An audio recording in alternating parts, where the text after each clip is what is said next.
Bonjour Meryl. Merci Salut en tout Guillaume. cas pour ta participation, ta présence et ta disponibilité, on va dire plutôt ce soir, là, on va pas se le cacher. Il n'y a pas de souci, merci à toi. Euh, donc, euh, je t'ai contacté il y a quelques semaines maintenant. On s'est en tout cas rencontrés via les réseaux sociaux et principalement sur des blogs en tout cas, que l'on mène chacun de notre côté. Donc, ce que j'ai justement apprécié par rapport à ton profil, c'est vraiment ton indépendance, vu que là, actuellement, tu es commercial. Et donc, que tu as aussi l'ambition justement d'être blogueur professionnel et à côté de ton activité également d'auteur. Donc, le CV est plutôt déjà bien engagé.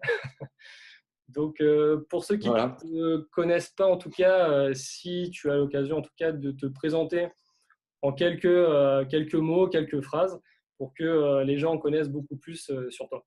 Bah, écoute, merci pour cette introduction, Guillaume. Eh bien, bonjour à tous. Alors, je vais me présenter. C'est pas un exercice facile de parler de soi-même, mais pour faire simple, j'aime bien me définir comme quelqu'un, comme un indépendant, parce que j'ai choisi le travail de commercial pour être indépendant au niveau de mon travail, de mon temps, de comment je gère mes commissions. J'ai décidé de monter un blog comme le fait exactement Guillaume, dans ce but d'aller chercher une indépendance. Donc, c'est vraiment quelque chose qui me tient à cœur, ça, d'avoir un minimum de liberté, d'indépendance dans sa vie. Donc, pour me définir, je suis indépendant et accessoirement auteur. Ça n'a rien à voir, mais j'écris des romans quand je m'ennuie. Ok, très bien. Et justement, comme là, on est en train de parler de ton profil d'indépendant, quelle a été justement ta plus grande motivation à devenir justement indépendant et à pouvoir justement gérer pleinement ton temps? Ouais, ouais. Ben, au niveau des motivations, pour résumer en un mot, c'est vraiment la liberté, en fait. Quand je dis liberté, je pense à liberté financière, bien sûr, c'est une chose, parce Mhm. que, bon, on sait qu'en France, l'argent est tabou, mais bon, l'argent, c'est important, quoi. L'argent ne fait pas le bonheur, mais il y contribue quand même. Et même si les meilleures choses sur Terre sont gratuites, bah, les deuxièmes meilleures choses sur Terre sont payantes. Donc bon, c'est quand même important d'avoir de l'argent. Les écoles, les fondations, les orphelinats, ça ne se construit pas comme ça avec des bisous. Je ne paye pas mes courses avec un sourire. Donc c'est important, on y pense, quoi. En effet. Maintenant, voilà, liberté financière d'une part, mais aussi liberté temporelle. C'est-à-dire qu'avoir de l'argent, mais ne pas avoir le temps d'en profiter, ça ne sert pas à grand-chose. Je voulais vraiment pouvoir gérer mon emploi du temps au maximum, vraiment voilà, pouvoir profiter du temps et faire les choses que j'ai envie de faire. Liberté géographique. Et je pense que Mhm. c'est aussi pour ça que tu as choisi le blogging, parce que bon, s'épanouir au quotidien, c'est quand même beaucoup de voyages quand on te suit. Donc, liberté géographique pour faire ce qu'on veut, où on veut, idéalement avec qui on veut et de la manière dont on veut. C'est vraiment ça qui m'a donné envie d'être indépendant. Et peut-être une deuxième chose aussi, c'est suite à une lecture, en fait. Parce que j'aime beaucoup les livres pratiques de développement personnel et j'apprécie beaucoup tous les travaux de Robert Kiyosaki. Donc, c'est quelqu'un qui a beaucoup de notoriété aux USA. Et Robert Kiyosaki parle du cadran du cash flow. Je ne sais pas si ça t'est familier, Guillaume, le cadran du cash flow. Mais en fait, ça parle de différentes manières de créer des revenus. Et pour faire simple, il y a ceux qui travaillent pour l'argent et ceux qui font travailler l'argent pour eux. Et je me suis dit, si je veux de la liberté, si je veux avoir du temps pour moi, il faut que mon argent travaille pour moi, il faut que j'investisse, il faut que je crée des entreprises. Au final, c'est ça qui m'a donné envie d'être entrepreneur. D'accord. En effet, je pense que tes motivations sont très bien fondées et très constructives.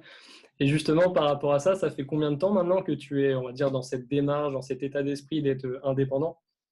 Je ne peux pas dire depuis toujours, mais depuis mes 19 ans peut-être. C'est-à-dire que, D'accord. en fait, à la base, je suis issu d'une formation littéraire et je travaillais plutôt pas mal à l'école. Ce que je veux dire par là, c'est que j'étais dans le moule, en fait. On me disait apprends ta leçon, j'apprenais ma leçon.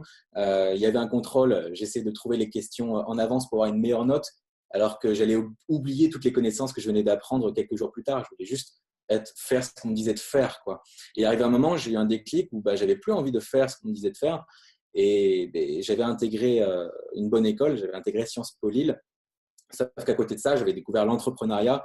Et en fait, j'avais d'un côté Sciences Po, qui est une formidable école, mais qui ne me convenait pas. Et j'avais de l'autre côté l'entrepreneuriat, qui était tout neuf pour moi, risqué, etc., mais que j'adorais. Et donc, j'ai choisi de laisser tomber Sciences Po, de quitter ce qui avait été aussi difficile que ça pour moi à obtenir, et de me concentrer à l'entrepreneuriat. Et donc, ça fait voilà, 5 ans, j'ai commencé par connaître l'entrepreneuriat via le marketing de réseau, ou marketing relationnel. Donc, j'ai fait mes gammes avec une ou deux sociétés. Et après, voilà, j'ai connu le statut d'indépendant en tant que commercial là, actuellement. Et là, ce qui m'intéresse, c'est de vivre de sa passion. D'accord. Wow. Et justement, par rapport à ton parcours, parce que là, tu nous as énoncé que tu as également quitté, on va dire, le moule et donc cet aspect diplôme assez prestigieux, on va dire, en France, en tout cas. Oui. Et donc, par rapport justement à ton parcours, quelles sont les difficultés, peut-être les plus grandes difficultés qui t'ont donné peut-être envie d'arrêter ou en tout cas qui t'ont fait douter pour en arriver jusque tu es aujourd'hui? Alors, bon, là où j'en suis, il y a encore beaucoup de chemin à faire, mais j'ai déjà eu mon lot d'épreuves, je pense. Et au niveau des peurs que j'ai eues, il y en a plusieurs, en fait. Je pense que euh, déjà, il y a eu la peur d'échouer. C'est-à-dire que quand j'ai commencé le marketing de réseau, en l'occurrence, j'étais tout feu, tout flamme, comme la plupart des gens qui se lancent en entrepreneuriat, parce qu'on se dit, je vais monter un business et ça va se passer de telle manière, et je vais gagner des sous, et je vais voyager, ça va être génial, et je vais rencontrer des gens, et waouh! Et sauf qu'au bout de 3 jours, on se rend compte que ce n'est pas si beau, si rose, il y a des problèmes, des challenges qu'on n'avait pas prévus, des choses qui nous tombent sur la tête et qu'il faut savoir gérer. Et ce qui s'est passé, moi de mon côté, c'est qu'au bout de 2 semaines, j'ai eu une peur monumentale d'échouer. J'ai commencé à avoir mes premières difficultés et je me suis dit, mais et si j'y arrivais pas finalement? Et si je faisais une erreur? Et là, j'ai vraiment eu cette peur-là. J'ai réussi à la surmonter. Et juste après, après la peur d'échouer, il y a eu la peur de la réussite. Et il y a des gens qui ne comprennent pas forcément la peur de la réussite. On peut se dire, mais qui n'a pas envie de réussir? En fait, c'est un syndrome que je retrouve chez beaucoup de personnes. Il y a des personnes qui ont peur d'un coup d'avoir leur vie exposée au public ou qui ont peur d'avoir de l'argent parce qu'ils pensent que ça va ils pensent que ça va les changer, qu'ils vont avoir des expériences différentes, des relations différentes, qu'on va les regarder différemment, ils vont avoir peur d'être critiqués et au final, ils n'agissent pas par peur d'échouer, mais par peur de vivre une vie différente de ce qu'ils connaissent, en fait, de sortir de leur zone de confort, comme tu en parles souvent. Donc, je pense que c'est la peur d'échouer et la peur de réussir, c'est les deux plus grosses épreuves que j'ai eues. Et il y en a peut-être une troisième quand même, il faut dire ce qui est, c'est la pression financière. J'en parle parce que c'est important une nouvelle fois, parce que quand on a envie de devenir entrepreneur, on voit tout de suite le bout, le succès, mais on voit que le sommet de l'iceberg, en fait. On ne voit pas forcément tout ce qu'il y a sous l'eau. Tu vois ce que je veux dire? C'est-à-dire qu'il y a des personnes qui rament, on ne voit pas les nuits à travailler, etc. Et on ne voit pas non plus les galères financières. Quand il faut mettre de l'argent sur la table avant d'avoir un retour sur investissement. Parce que oui, quand on est entrepreneur, eh bien, il y a des frais, il faut savoir investir, planter des graines pour récolter des fruits. On ne sait pas forcément quand, peut-être dans 2 mois, peut-être dans 6 mois, peut-être dans 10 ans. Et il y a des artistes, je crois que c'est Van Gogh par exemple, je ne sais pas si c'est vrai, mais je pense que c'est le cas. Van Gogh, il me semble qu'il a travaillé dur toute sa vie, que ses tableaux se vendaient mais 3 fois rien et qu'il a connu du succès seulement après être mort en fait. Ouais, Et donc il n'a pas, il a pas récolté les fruits, tu vois ce que je veux dire? Donc d'accord. il y a vraiment ce côté pression financière en ce qui concerne les entrepreneurs d'investir et de ne pas savoir quand ça va retomber. Ok, je comprends bien. Ouais. Donc la peur du rejet, la peur de la réussite et on va dire la pression financière, c'est vraiment les trois grands obstacles pardon, qui t'ont vraiment challengé, ouais, pour résumer. C'est ça. Et Surtout justement, la pression financière. J'ai fait une grande parenthèse, un grand détour pour en parler, mais oui, je pense que c'est le plus gros des trois en fait, parce que c'est difficile de s'accrocher. Enfin, faut avoir des rêves vraiment bien ancrés quand les jours de vache maigre, comme on dit. Donc ça, c'est ultra important. Quand tu manges des cailloux pendant des semaines, il faut savoir pourquoi tu le fais. c'est sûr. Donc avoir un véritable pourquoi au plus profond de soi et quelque chose qui nous motive et qui nous lead tous les jours. Et donc, par rapport justement au parcours que tu nous as décrit et aux différentes difficultés, qu'est-ce qu'au final tu as utilisé peut-être comme méthode, comme outil pour rester motivé, pour rester toujours dans le bon chemin, dans justement cette direction et cette vision que tu as de devenir entrepreneur et justement, comme tu disais, de commencer de continuer en tout cas à semer des graines et puis de pas forcément savoir si tu vas les récolter. Donc il faut quand même quelque chose qui te motive. Alors, les outils que j'ai utilisés pour persévérer, c'est ça?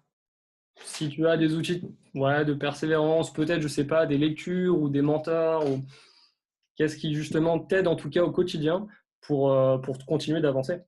Pour tenir le cap, ouais. Bah, pour résumer, je pense que pour résumer, c'est vraiment la lecture qui m'a aidé. Parce qu'en lisant des livres, je m'imprégnais de l'état d'esprit de personnes qui avaient réussi avant moi. Au final, c'est juste surveiller sa loi de l'association. Jim Rohn a dit que nous étions la moyenne des 5 personnes qui nous entouraient le plus souvent. C'est tellement vrai que ça en devient presque cliché. Mais moi, je crois que c'est vrai. Et si on a 5 amis qui sont obèses, on sera le 6e obèse, tu vois.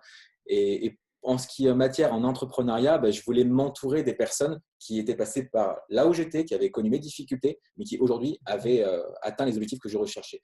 Et vu que j'en ai pas forcément dans mon entourage, ben, j'ai été le rechercher dans des livres, sur YouTube aussi. C'est là-bas où j'ai trouvé beaucoup de mentors. C'est simple. Enfin, je veux dire, on est au 21e siècle. On a accès à des ressources comme YouTube. On a des vraies bibliothèques en ligne. Il y a Amazon. En un jour ouvré, vous pouvez avoir un livre. Il faut utiliser ces ressources-là. Et comme je dis souvent, il y a des gens qui ont passé 40, peut-être 60 ans de leur vie avec des épreuves, qui ont tiré des conclusions, des pépites, du best-of, du best-of, du best-of. Ils l'ont compilé dans un bouquin qui se lit en 5 heures. Je pense qu'investir 5 heures de son temps pour gagner 50 années, c'est un bon retour sur investissement, quoi. Donc, c'est pour ça que j'ai vraiment trouvé du soutien dans les livres. Et oui, c'est vraiment une question d'être bien entouré et d'avoir une bonne loi d'association. Ok. Et justement, par rapport, là, tu nous évoques la lecture et que je Ouais. comprends parfaitement justement que c'est un appui très important pour s'enrichir, de ce point de vue.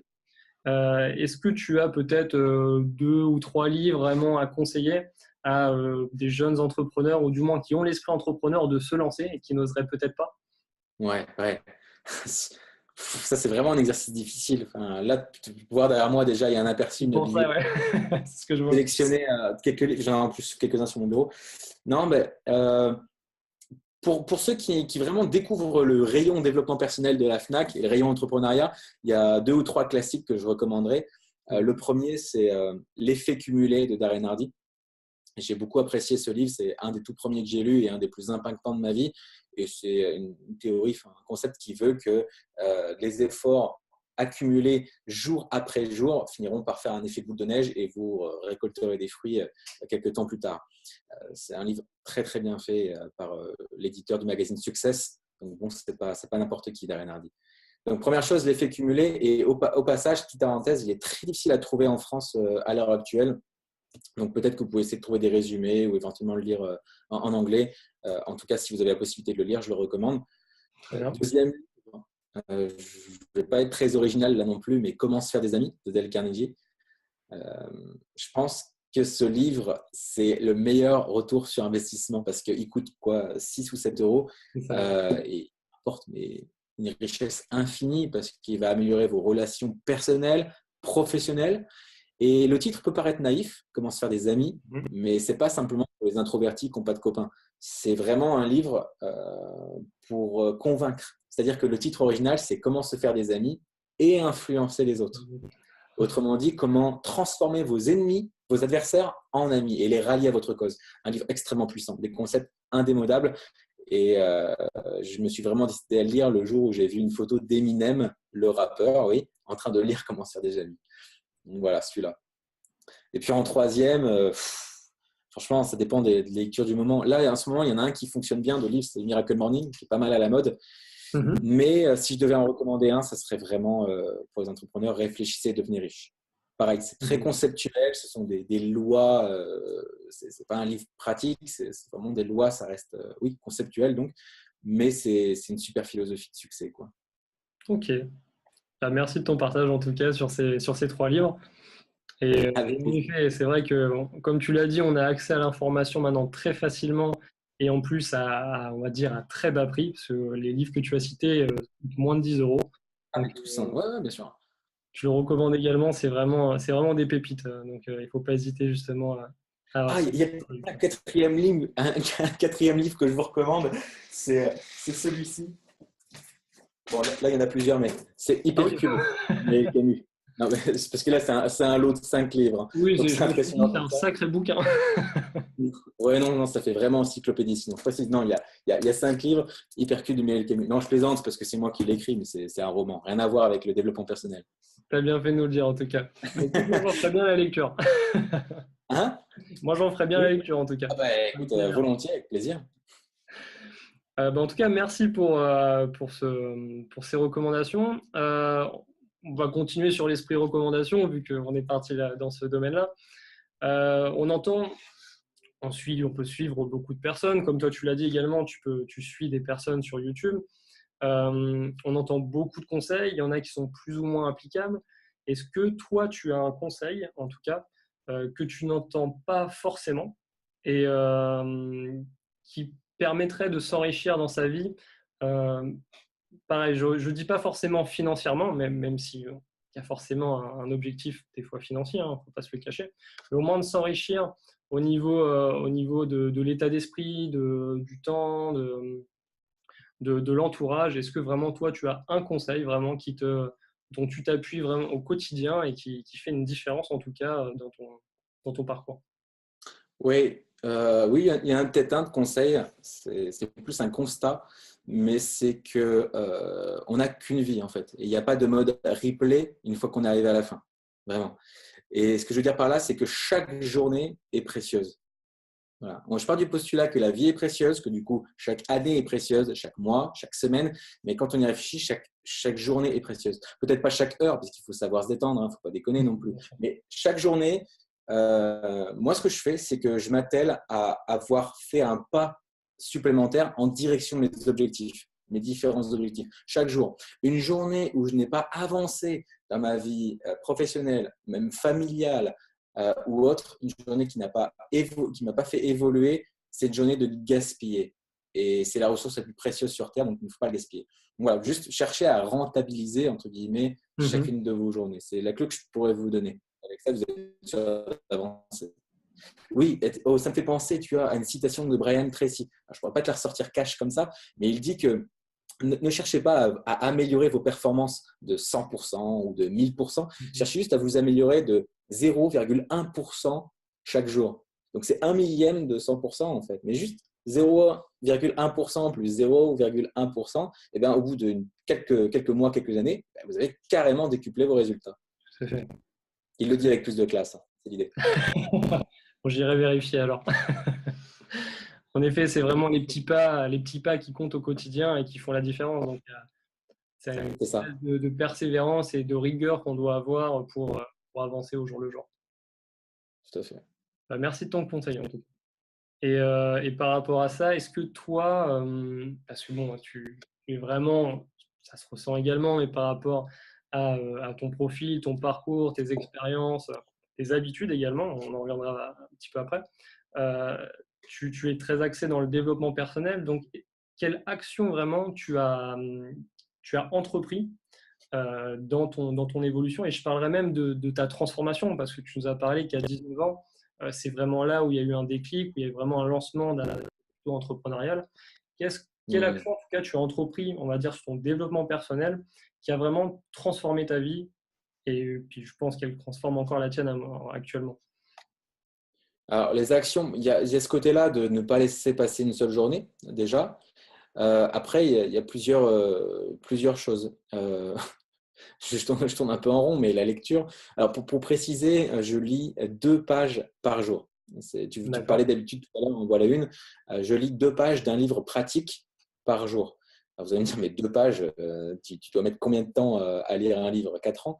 Ben, en fait, non, c'est que je me dis, quoi qu'il arrive, j'ai toujours du temps pour lire ne serait-ce que 2 pages. Avant d'aller dormir, le matin, n'importe quand, on a toujours le temps pour 2 pages. Le truc, c'est que une fois qu'on a lancé la machine et qu'on est arrivé au bout de la 2e page, on a bien envie de tourner la 3e et la 4e, et peut-être la 5e, et peut-être qu'on se retrouve à lire pendant 10 minutes, 20 minutes ou une demi-heure. Donc, il y a des jours où je vais juste me contenter de mon défi. Je suis vraiment crevé, peut-être malade. J'ai 42 degrés de fièvre à peu près. Et du coup, je lis juste 2 pages. Mais la plupart du temps, je me surprends à lire 10 minutes, un quart d'heure, 20 minutes. Et au final, ça fait presque un livre par semaine. Donc, juste, je vous invite à lire 2 pages. Moi, ça a changé beaucoup de choses parce que forcément, D'accord. quand on apprend de tellement de gens, et qu'on met en pratique, ce qu'on lit, là, ça fait avancer les choses. En effet, c'est vrai que ça peut paraître peu de pages, mais en effet, ça fait une grande, grande différence, à mon avis, sur tes semaines, sur tes mois, sur tes années après de formation personnelle. C'est le fameux 0,1% dont on parlait. Ouais. Exactement. Ah bah, je comprends bien.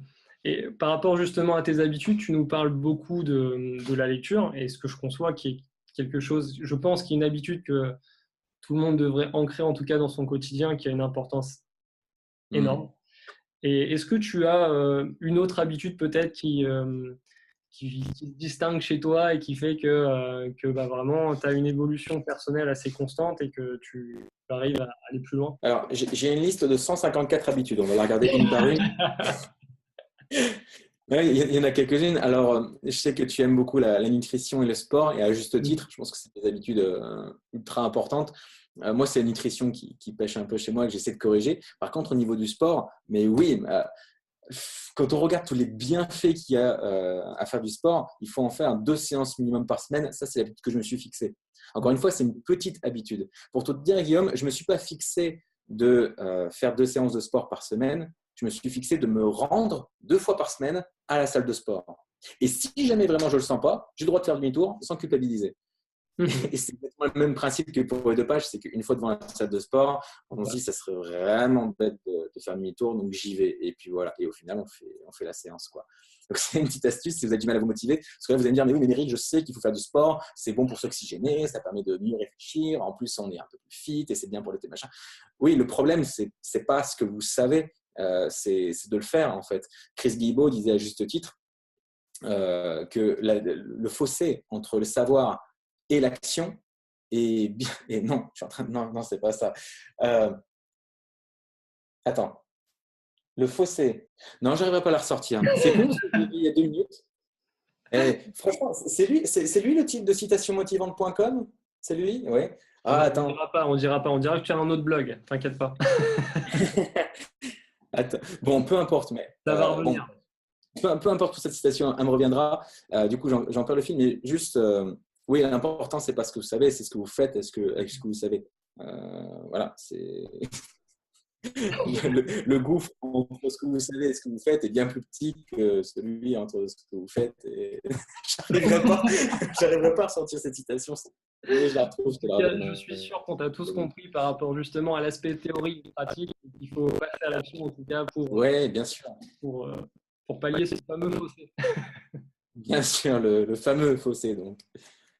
Voilà, et puis après, voilà, pour les habitudes, après, qu'est-ce que vous voulez que je vous dise? Buvez un grand verre d'eau au réveil, ça vous fera du bien. Pratiquez la méditation. Ils vont me dire, mais méditation, non, je veux faire un business, je veux monter un chiffre d'affaires, etc. Non, mais il y a des études qui ont démontré qu'il y avait des choses communes entre les plus gros entrepreneurs au monde. Voilà, le succès laisse des indices, étudiez les indices. Moi, quand on me dit que la plupart des chefs d'entreprise en Amérique se lèvent avant 5 heures du matin, j'ai bien envie de me lever avant 5 heures du matin. Quand on me dit que même eux, ils trouvent le temps de faire de la méditation, ne serait-ce que 5 minutes par jour, je me dis peut-être que ça vaut le coup de se pencher dessus, je ne sais pas. Donc naïvement, je suis juste ce que les gens qui ont ce que je veux ont fait. En fait, c'est purement logique. Bien sûr. En effet, il faut être, je pense, un bon sceptique et, Oui. et puis essayer, oser en tout cas faire. Et puis voilà, si ça prend, ça prend, mais en tout cas, on aura essayé. Un petit peu à ton image justement des 2 pages par jour ou de se rendre à la salle de sport. Il faut au moins essayer, aller de l'avant. Si ça nous convient, tant mieux. Si ça ne nous convient pas, tant pis, mais au moins, on a essayé. Et s'imprégner de mentors. En fait, ça me fait penser aussi à la règle des 33%. Tu veux dire, il sort des lois, des règles de n'importe où.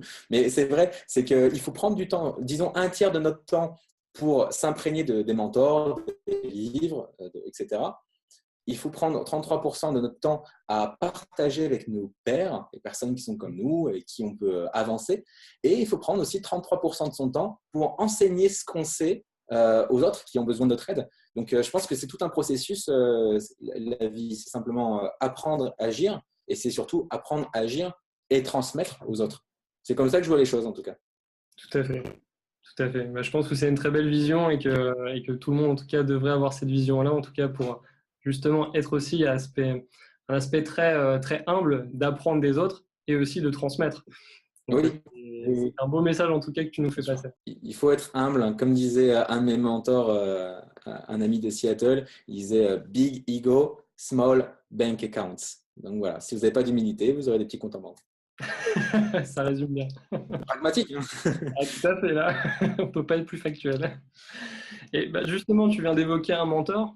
Est-ce que tu as peut-être d'autres mentors en tout cas, comment aussi tu les as trouvés? Ça peut être intéressant pour d'autres personnes qui n'ont pas encore cet entourage, en tout cas de proximité physiquement, mais qui cherchent à s'inspirer d'autres personnes. Alors, à part les livres, il y a une autre manière de trouver des mentors assez, assez, assez satisfaisante, c'est avec le marketing de réseau. J'ai dit un peu plus tôt que j'étais passé. C'est une école incroyable pour s'entourer de personnes qui ont des objectifs, qui ont de l'ambition, qui pensent comme vous de manière entrepreneuriale. Et c'est aussi un excellent tremplin pour rencontrer des personnes jugées inaccessibles. Moi, grâce à ce genre d'aventure, j'ai pu rencontrer des personnes comme Darren Hardy ou Robert Kiyosaki, ou même des personnes de mon âge, un peu moins connues, à part dans l'industrie, et de qui j'ai pu apprendre de proximité, quoi. Donc, c'est une bonne manière de rencontrer des mentors, ce genre d'industrie, donc le marketing de réseau. Et à part les livres et le marketing de réseau, ben, YouTube, encore une fois, il y a tout, on a tout accès. Donc, s'imprégner des mentors, ça marche aussi de cette manière-là. Maintenant, au niveau de mes mentors, bah, ça dépend pourquoi, parce que je pense que j'ai une vingtaine de mentors différentes. J'ai un mentor pour la nutrition, j'ai un mentor pour le business, un mentor pour les finances, etc. Mais ceux qui reviennent le plus souvent, il y en a 3-4 quand même, Robert Kiyosaki, que j'ai déjà cité, pour tout ce qui est finances personnelles, et cette idée de empowerment, de vraiment de prendre le pouvoir, de prendre le contrôle et d'accéder à sa propre liberté. Robert Kiyosaki est très cash. D'un fois que je l'ai vu en séminaire, il devait avoir pas loin de un peu plus de 60 ans, je crois. Et on sent que le type, sa vie derrière lui, qui n'a rien à perdre. Et c'est à ce moment-là que c'est délicieux, parce qu'il commence à dire des vérités qui dérangent. Il se dit, j'ai pas rien à perdre, moi, ma vie, j'ai réussi, c'est bon. Il n'est pas suffisant, mais il est cash, quoi. Donc, c'est là qu'il y a des pépites. La parenthèse fermée sur Robert Kiyosaki. Un autre mentor, c'est Darren Hardy, que j'apprécie énormément, dont je t'ai déjà parlé, l'auteur de l'effet cumulé. Et puisque je m'intéresse énormément à ce qui est l'art de la vente, de la motivation, d'influencer, de persuader, etc. C'est vraiment ma thématique sur mon blog. Eh bien, j'ai pour mentor Grant Cardone et puis Jordan Belfort, bien sûr. Donc Jordan Belfort, qui est le loup de Wall Street, pour ceux qui ne remettent pas le personnage, pas pour son côté qu'on connaît dans le film, mais vraiment pour sa qualité de vendeur et d'influenceur qui est hors norme. Et Grant Cardone, quant à lui, c'est une des énormes figures de la vente en Amérique. Il possède un portfolio immobilier de plusieurs millions de dollars et il a énormément de succès dans le domaine de la vente et de la motivation. Donc, voilà. Et puis, Tony Robbins, voilà, mais ça, tout le monde le sait, tout le monde le connaît, tout le monde l'adore. Tout à fait, la légende. En tout cas, encore merci pour ces partages, parce que là, tu nous dévoiles quand même des sacrées pépites pour toutes jeunes entrepreneurs, en tout cas des personnes qui sont vraiment dans le développement personnel et qui cherchent à aller plus loin, à avancer. Donc voilà, encore merci. Et justement, comment les personnes qui vont regarder cette interview pourraient te suivre, que ce soit via les réseaux sociaux ou via ton blog? Eh ben, ouais, simplement, si vous voulez trouver mon blog, c'est pas dur, vous tapez merilcamus.fr. Voilà, simplicité incarnée. J'en parlais tout à l'heure avec Guillaume parce que j'avais du mal à trouver un nom de blog, un nom de site, etc. Puis au bout d'un moment, il faut passer aux vraies questions. Et du coup, je me suis dit, on va éviter ça. On va mettre prénom, nom.fr et ça marchera bien comme ça. Au moins, je suis sûr de ne pas changer, quoi. Exactement. merilcamus.fr en particulier si vous appréciez non seulement les citations motivantes, mais surtout tout ce qui touche à la vente, à l'art de vendre, motivation, le succès. Succès, ça fait un peu américain quand on dit ça, mais vraiment le côté atteindre ses objectifs dans sa carrière, notamment professionnelle, influence, etc. Donc voilà, l'art de la vente, vous allez sur merilcamus.fr. Et sinon, je suis joignable et bien sûr sur Facebook et Instagram en particulier, en plus de ma chaîne YouTube qui porte mon nom. Merci en tout cas. Je pense qu'on a évoqué pas mal de points en tout cas qui m'étaient importants déjà pour moi parce que j'avais besoin de t'entendre par rapport à ton esprit entrepreneur qui est très enrichissant et surtout de partager ça aux autres. Je pense que c'est aussi le but d'une interview, c'est vraiment bénéfique pour tout le monde. Donc vraiment merci pour ta disponibilité. ton, Avec plaisir, Guillaume. ton enthousiasme, ta sympathie et puis les pépites que tu nous as fait part. C'était avec un grand plaisir en tout cas que j'ai passé cette interview avec toi. Eh ben, merci avec toi, Guillaume. Heureux d'avoir pu échanger. Et puis, je te souhaite bien du succès. Puis à tes abonnés de passer à l'action parce que bien dire fait rire, mais bien faire fait taire. Donc, les amis, appliquez ce que vous entendez dans cette interview. Merci encore à toi. Je te souhaite une bonne soirée pour le coup. Et puis, je te dis à très bientôt. À très vite. Salut, Guillaume. Salut Ciao. Meryl. Salut. Salut.